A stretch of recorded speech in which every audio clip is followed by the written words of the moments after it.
enough. The first thing I heard about our next speaker is that Sasha Juric said, "This is the guy I think people should hire instead of me."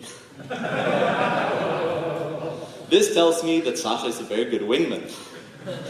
But it also clearly indicates that the next speaker is quite incredible.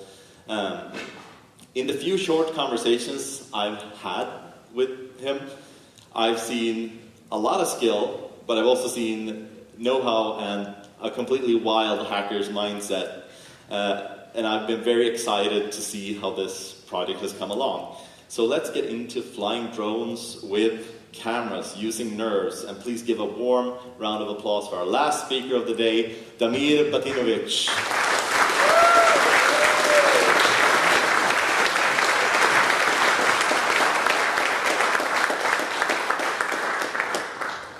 Just gonna take a minute for me to set up some stuff.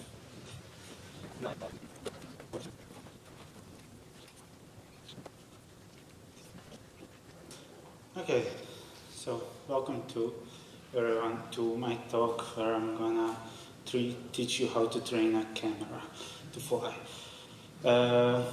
And I'm gonna talk a lot about drones, rant a little bit about cameras and how hard it is to tinker with them and how there is nothing in open source that gives you a good camera. Explore how to hack a video stream or how to hack a Wi-Fi to give you a reliable video stream. And then we're going to talk about membrane and nerves and how I vibe coded some nifs in Rust. So, a little bit about me. I'm a tinkerer, started that career as a kid. I disassembled all my toys to find out how they work, never put them together. My parents didn't like that. And in high school, I took apart some old vintage tube radios that we had at home and turned them into guitar amplifiers. And then I started studying a bit of software engineering.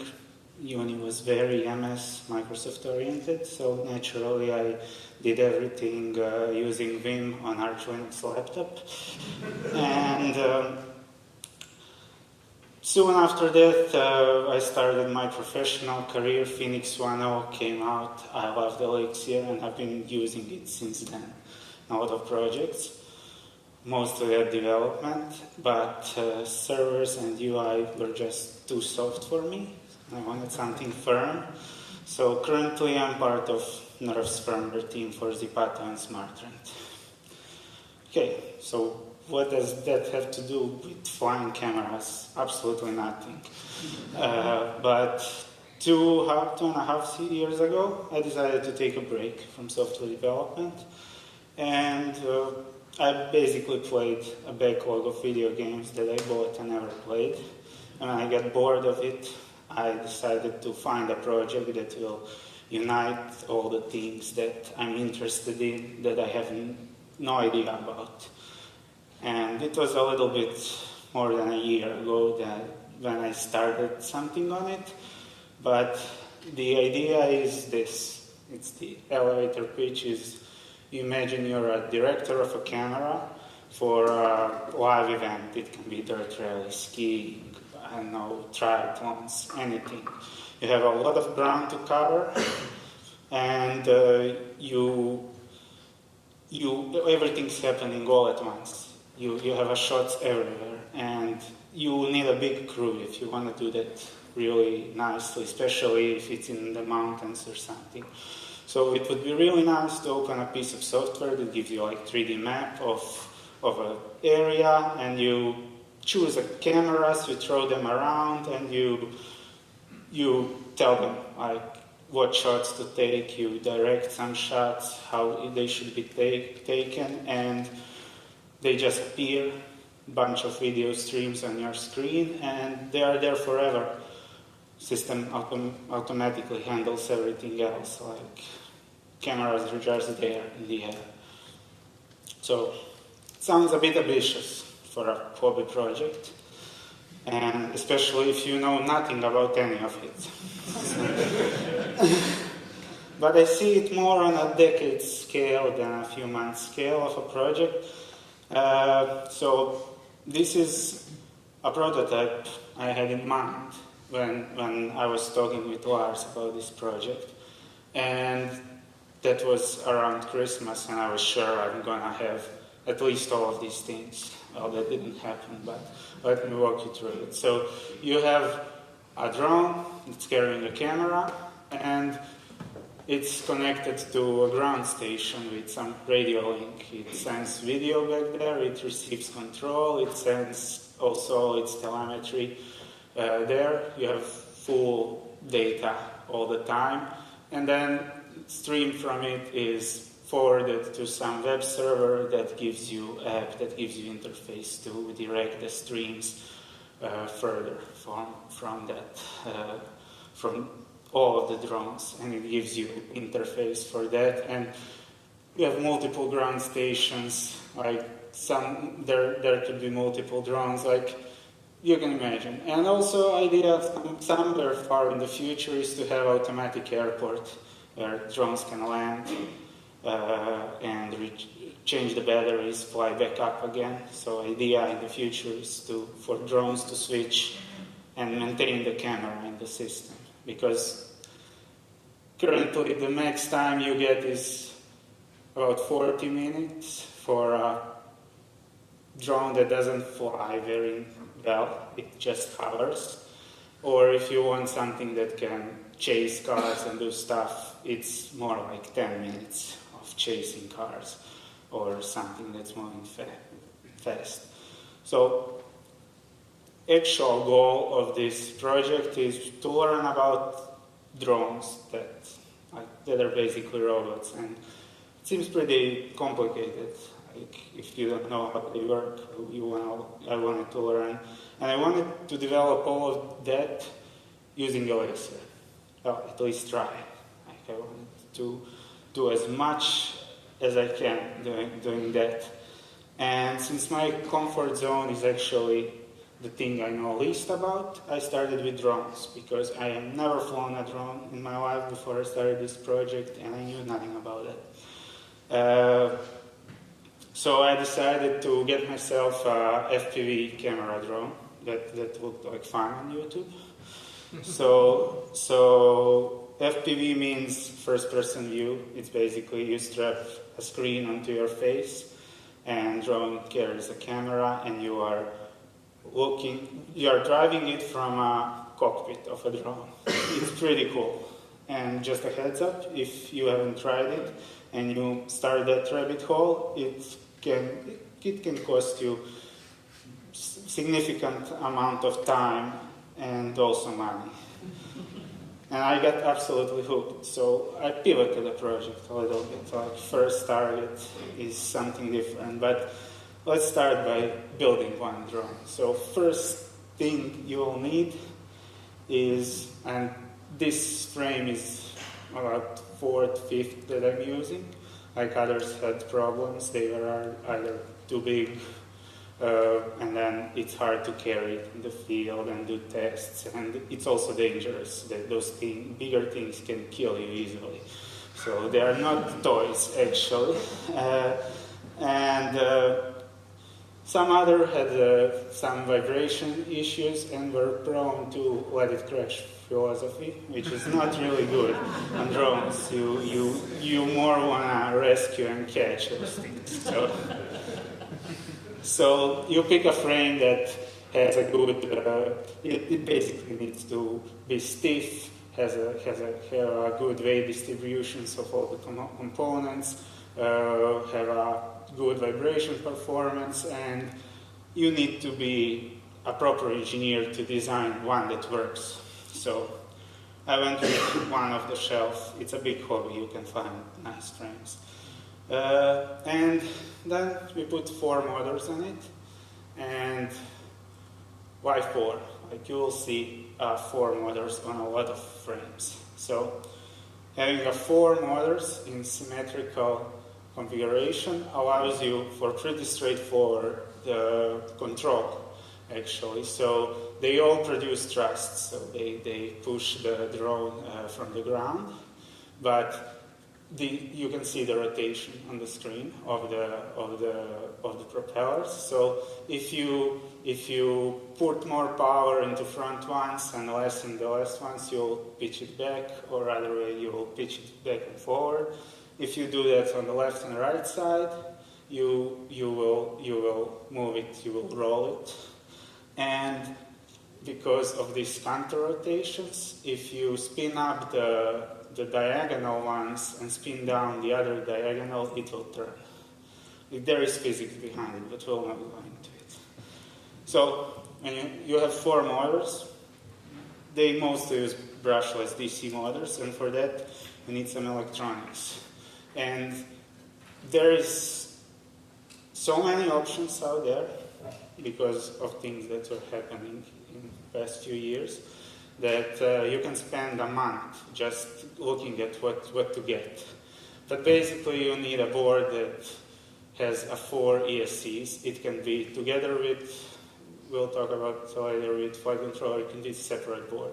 So they are actually noted here, like it is a microcontroller with some MOSFETs and capacitors that drives 3 phases of a motor to control it very precisely. I mean, they are very good. They can brake motors, they can spin them fast, they can control them really well. And you have 4 of them on this board. And then you have the brain on the other side, which is a microcontroller.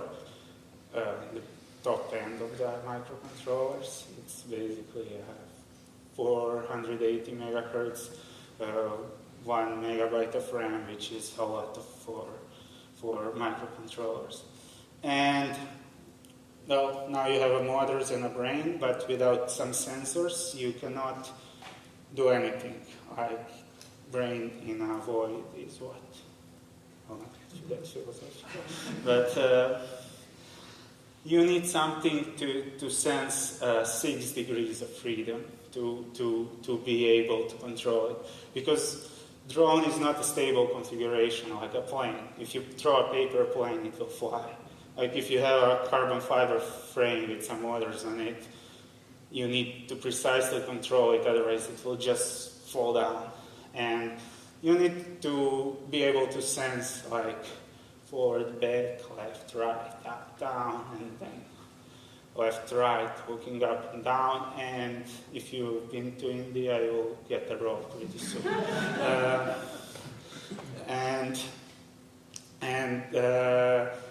That are 6 degrees of freedom. And you can get them by using an IMU, so inertial measurement unit, which consists of accelerometers that does the straight lines and gyroscope that detects roll lines. So, and you can put all of that in a pretty little, small, nice package. Just a second.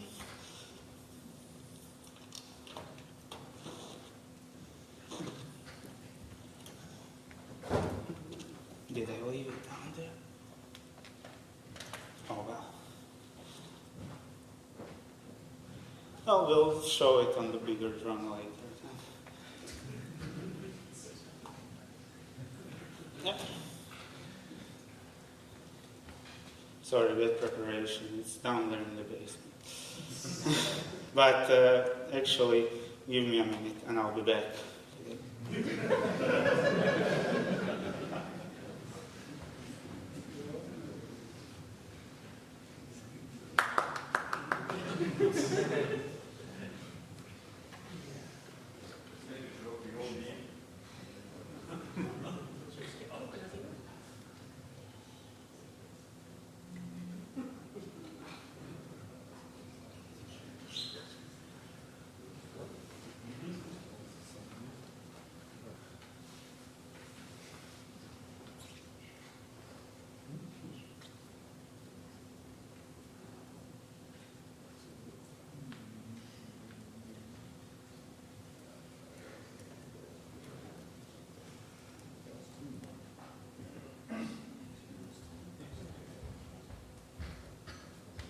Okay, so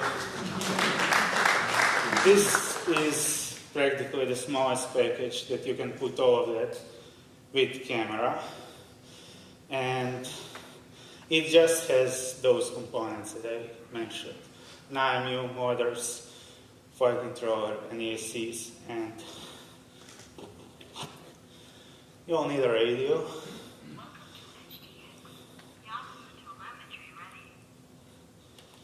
Just need to change the model.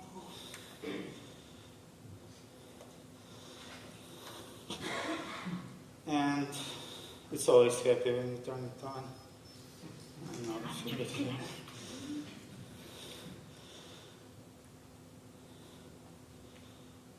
And you can fly it. And these small things are pretty good for practice, for first-person view. And there are two main ways of controlling drones. This is angle mode, where the right stick you pick the angle, and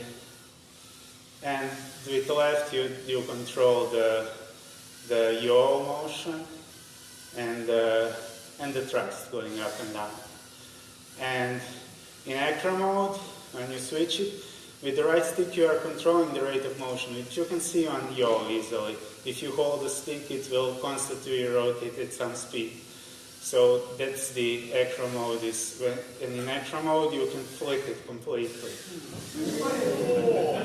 And they can do a lot of stuff, so it's pretty fun. This is actually a hybrid mode that if you go over some angle, it will just switch to acro mode. Yeah, but that's the basics.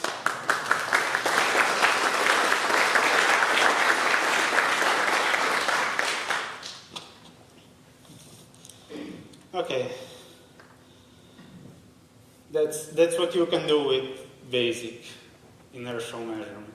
But if you want to do any autonomous stuff or anything else, you'll need other sensors. Like you'll need barometer to measure the air pressure, which changes actually.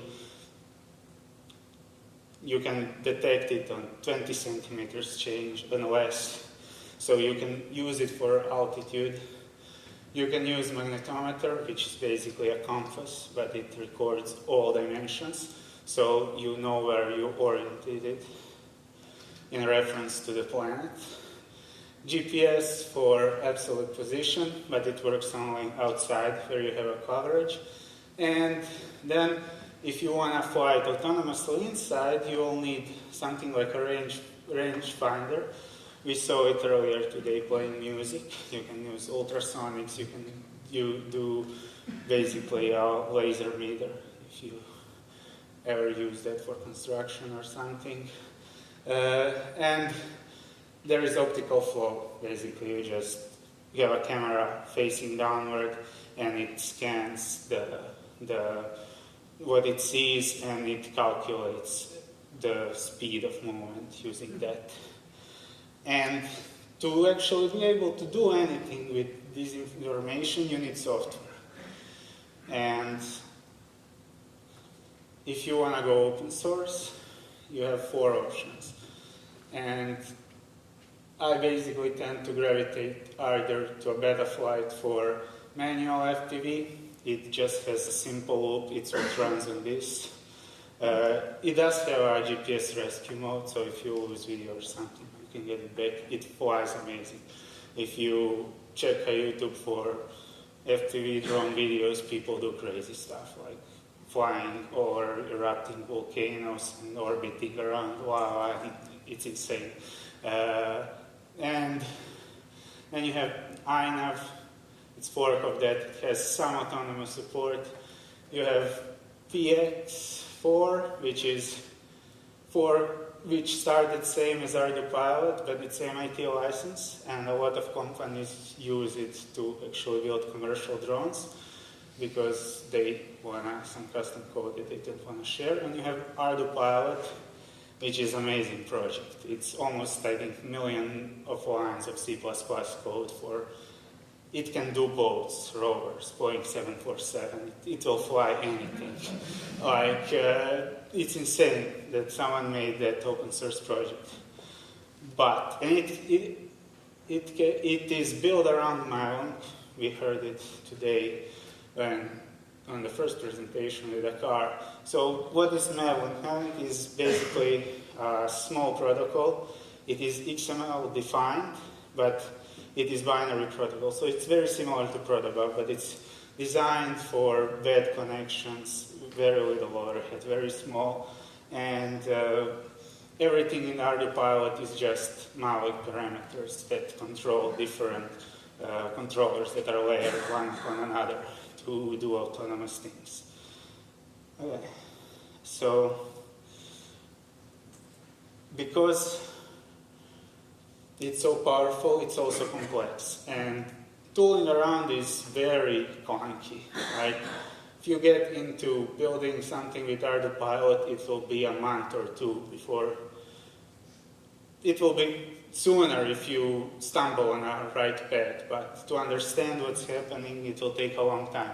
But it can be improved. I think some UIs and stuff can be done, and I'll look forward to improving it actually. So, with Mavlink support, we have autonomous drone. And that brings us to the next thing on our diagram, that is video streaming. And currently, if you are going to do FPV, you can buy some system that's usually a camera with a transmitter and some goggles that you strap to your face. And you have analog, which is same technology that powered TV for years. Amazing latency, bad picture quality. And you have a bunch of digital systems that are all proprietary, closed up, and the main downside of both of them is that you can just get a video link. You need to do telemetry and control some other way, like you need to get your Mavlink other way or other stuff. And I wanted something where I can control everything, so I wanted bi-directional radio link, both video and general purpose link, and it needed to be low latency. And I don't know much about radios, but my idea was, why not just put a Wi-Fi on a drone? Like, what's the problem with it? So, problem with Wi-Fi is that it has X and retransmissions, and if you have video, if you're flying a drone, it needs latency, it's very important. So it will, if it's over 70 milliseconds, it's pretty bad.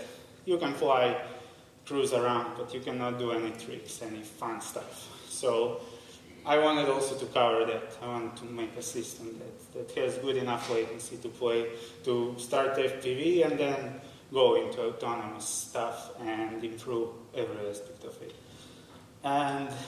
And you can do that with Wi-Fi until some range. Like, you all used Wi-Fi, you know what the range of the Wi-Fi is. And it gets pretty bad. Like, it tries to deliver all the data, but it fails. But there is a concept called Wi-Fi broadcast, which is you take network cards where most of the things are defined in kernel, not on the card itself. And you can put it in a monitor mode with injection. And what that means is you don't do any of the Wi-Fi stuff. You just send packets to a driver with a header that tells it how to modulate signal, like radio stuff, and just Ethernet frame, and it emits it into a void. And if you have a Wi-Fi card in monitor mode, what it does is it basically does not filter any packets. It just receives everything it sees on its channel. And you can capture that packets and just decode them and use Wi-Fi cards as dumb radio. Like, you put some digital data in, you get it on the other side. And there are no X, there are no SSIDs, you don't use any of that, you just use the radio stuff. So on this head there are two Wi-Fi cards. Like, they are normal Wi-Fi cards, like there are a lot of them support. And this project on GitHub, you can see how it's done. It's some C++ code that wraps it all out and gives you an RTP stream in and RTP stream on the other side. So RTP, but UDP, and it makes a tunnel over that for TCP. So you get a link that is good. And if you apply some forward correction algorithms to your data, you can get a pretty reliable video link with some errors here and there when you're flying, but you get a range, you get everything. It's nice. Okay, so that covers a link. You can actually use normal Wi-Fi cards on both sides. That's pretty awesome. That brings us to cameras.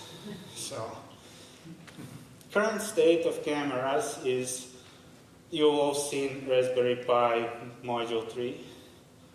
That's the best you can get, basically, for open source camera, with open source driver and everything.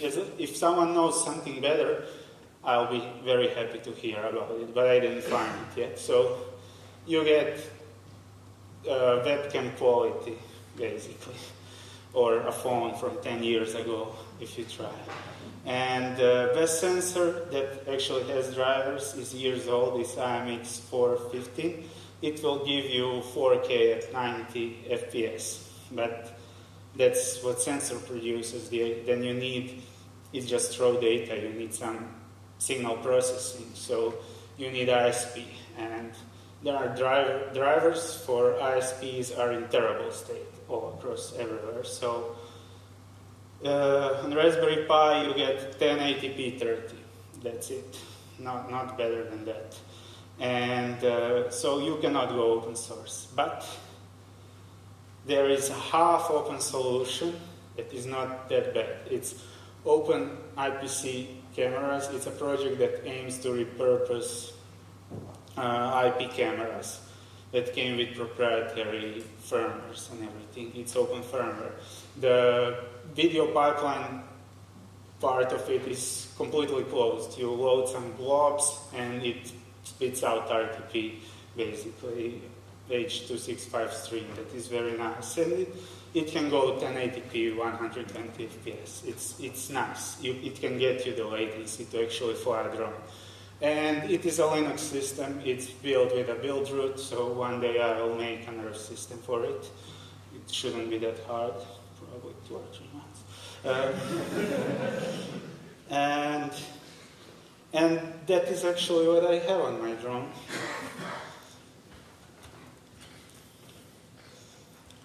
So I didn't show pictures further than that, but here is open IPC hardware with some Sigma Star chip that does that, and Wi-Fi card and some antennas on the back, and cam IMX415 on the front, and that's whole drone. And this one has a whole suite of sensors. It has GPS and magnetometer here. It has rangefinder and optical flow down there. So it's fully featured and it's pretty small, and it will do 100 kilometers an hour. So that's pretty nice. Okay, now we have a drone. Now we go to a ground station that you've seen here. It's basically Raspberry Pi with a little head. In the head there are 2 Wi-Fi cards and power controller, so you can power it with wide range of batteries. And I just powered it with a power bank here. And we can recap a pipeline. So on drone we have camera, all pipeline that just brings us RTP stream and then shoves it into Wi-Fi broadcast. On ground station we run Wi-Fi broadcast, it spits out RTP stream, and we need to decode it and display it. And I want minimal latency, because that is the goal, to be able to use this system to actually fly for fun and then build the autonomous things on top of that. So I don't know if you heard about Membrane, but it is a multimedia framework in Elixir.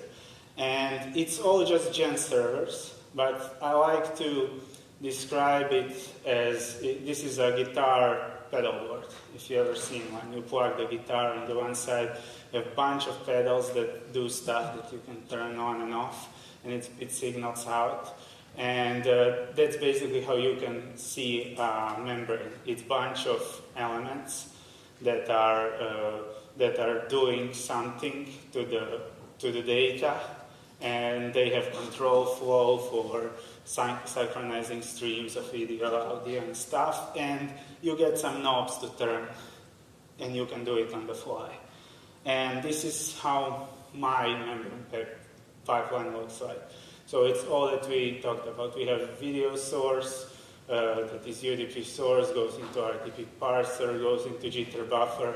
That doesn't actually do jitter, it orders the packets, which are ordered, but it's needed for the transformation of data. It depayols it to H265, it parses the stream, it decodes this, and then we decode the stream, and we display the stream. And that, when I first looked at membrane, it was like, but how can that work with video and beam? Like, we have separate processes. Each message, at least what I've learned, is completely isolated. It copies all the data from one process to another. Like, if you have 7 elements, and at 90 FPS, that is 11 milliseconds, you get a new video frame. And that's 7 times, that's insane amount of copying. But here is a snippet from documentation. Binary is larger than 64 bar. I have a typos.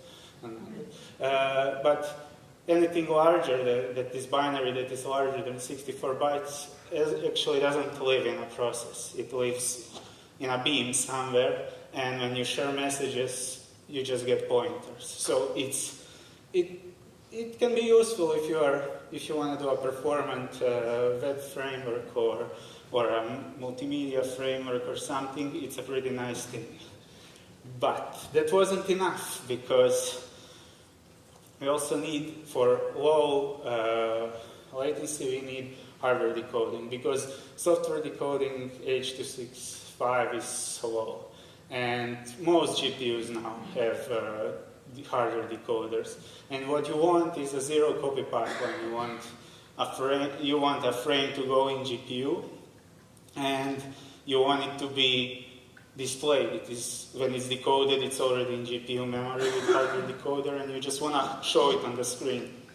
If you do it like we had a pipeline, it will go from GPU memory, it will be copied to a CPU memory, then it will go back to GPU memory, and it will be decoded again, if we just do it with default pipeline steps. So I decided to write some low-level stuff, which I never did before.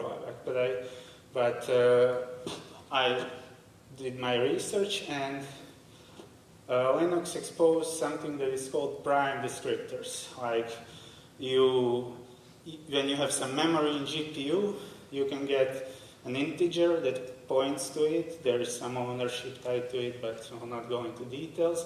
And then you get some metadata, and you can pass it on to another OS process, and it can then take ownership without copying any data.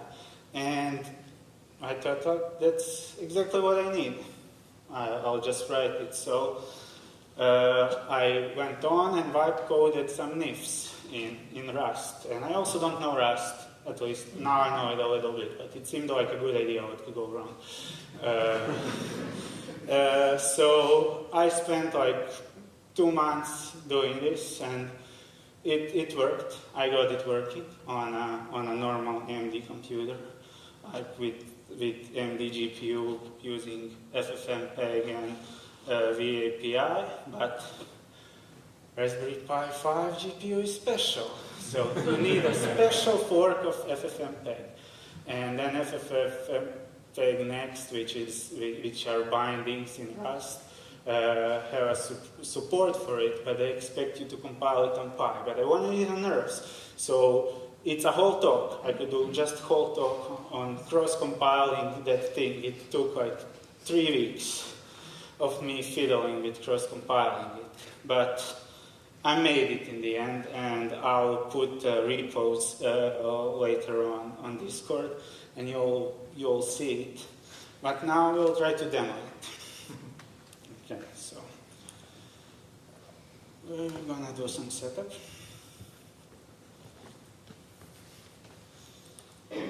Turn the Raspberry Pi on. Change the HDMI. I'll actually plug it into Raspberry Pi. No one has done that yet today. I was expecting it. And maybe it turns on.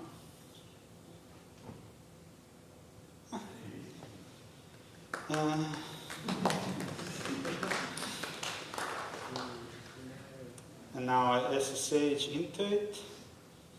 I check if Universe didn't like me, so we'll reboot it. I currently depend on which order, which is random, the Wi-Fi cards get defined. And most of the time it's correct, but now it's wrong, so we'll try another one.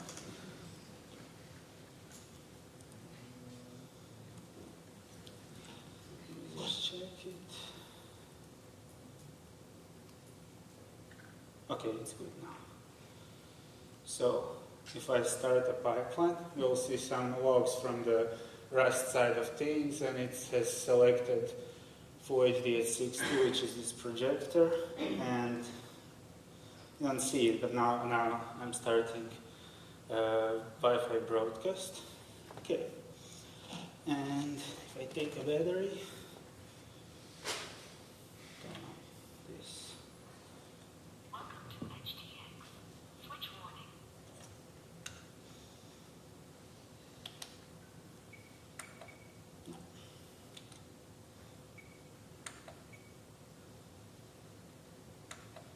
Yahoo telemetry ready.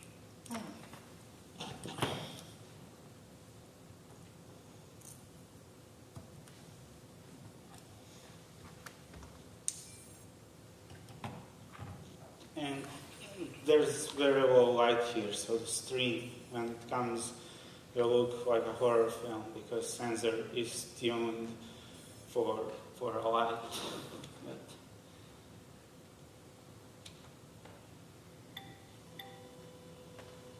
it's going on. And the Sigma Stars SoC needs some time to do that.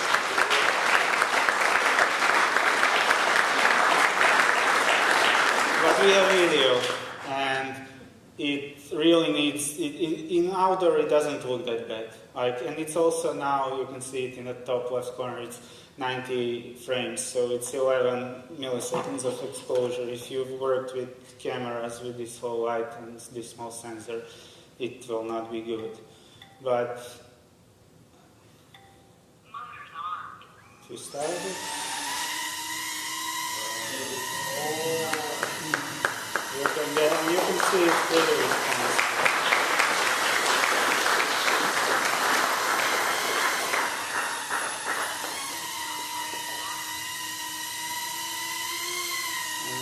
Now it's in altitude hold mode. I didn't get modeling. If I want it into really stable mode, I need to take in home position so it can do that. But now it uses a rangefinder, so if I put my hand below, it will go up. It just tries to stay on the same altitude. And we're gonna land it.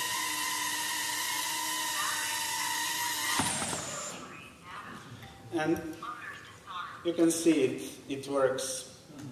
Like, I think this projector has some latency, but the measured one that I did, I basically pointed to a screen, so it shows a screen and I run a timer on it. It's around 55 milliseconds or something like that, so it's pretty nice. And that's what I did.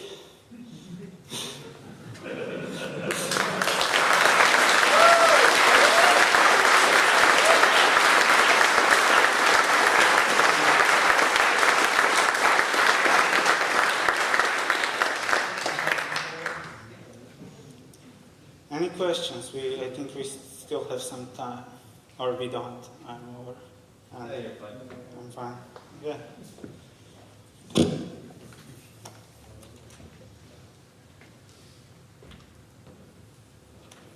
No questions? Oh, yes. So is it all open source in a repo? Do you did some documentation? Yes, it's currently private repos. I'll try it by the end of the conference, put everything to public. That's here. And the streaming part on the drone side is, you can see how the system is built, but you cannot get the SDK. Like to work with the system on the drone side, you need to sign the NDA. And that's pretty much the state of camera industry today. Like if you would want to replicate a GoPro, you need to sign NDAs to get information about sensors, to get code to drivers for ISPs, and that is really bad. There are some things that are getting better, like IMX 585 is pretty nice 4K sensor, and there is now a driver for Raspberry Pi for it. Someone is making a cinema camera with it. Someone reverse engineered it to work, so it could be nice. Like that is decent sensor, but it's also like 5-6 years old, so you cannot get like, you have action cameras that do amazing pictures now, and you can just not do anything with cameras in open source. There's, yeah. How much did all the pieces together cost roughly to get to this result? Oh, the research was probably, there was a lot of drones in between, and boards and cameras and stuff that I tried, so probably around 3,000 to 5,000 euros. And this one here now, this is around 300 euros, all of the things that are inside. And I don't know how much Raspberry Pi 5 now costs, but this head, it will get into production soon, but it's, I think, 30 euros or something like that. So, but the way I actually fly it is using this. They are AR glasses. It's basically a 120 Hz OLED screen that you strap to your face, and it has zero latency. And it's actually nice to fly with that. It's good. Yes? The controller, does it go through the ground station? Or does No. This uses Express LRS. So LoRa, it's 2.4 gigahertz radio. It's open source radio system. It's used pretty much everywhere nowadays for controlling. So it goes direct to the... It goes direct, but I have Wi-Fi broadcast set up, and Mavli can go through it. I just didn't manage to do all of that in time for the conference. I actually wanted to have drone flying and me sending commands to move 1 meter left, right from the console, but unfortunately I didn't make it. But the overlaid information is added by the ground station. No, this overlay here is so the flight controller sends it, or it's called display stream protocol, and it is drawn on the proprietary pipeline. It just the code, some code there shoves it in before the stream is encoded. After it's put up from sensor, but it will go with Mavlink. You get all the data. You don't get this anymore, and then you drive it on. And I'm planning on making a scenic driver that is also maybe a membrane sync. So I just hook it up all together and I overlay it on top. Because I also want a UI on the ground station.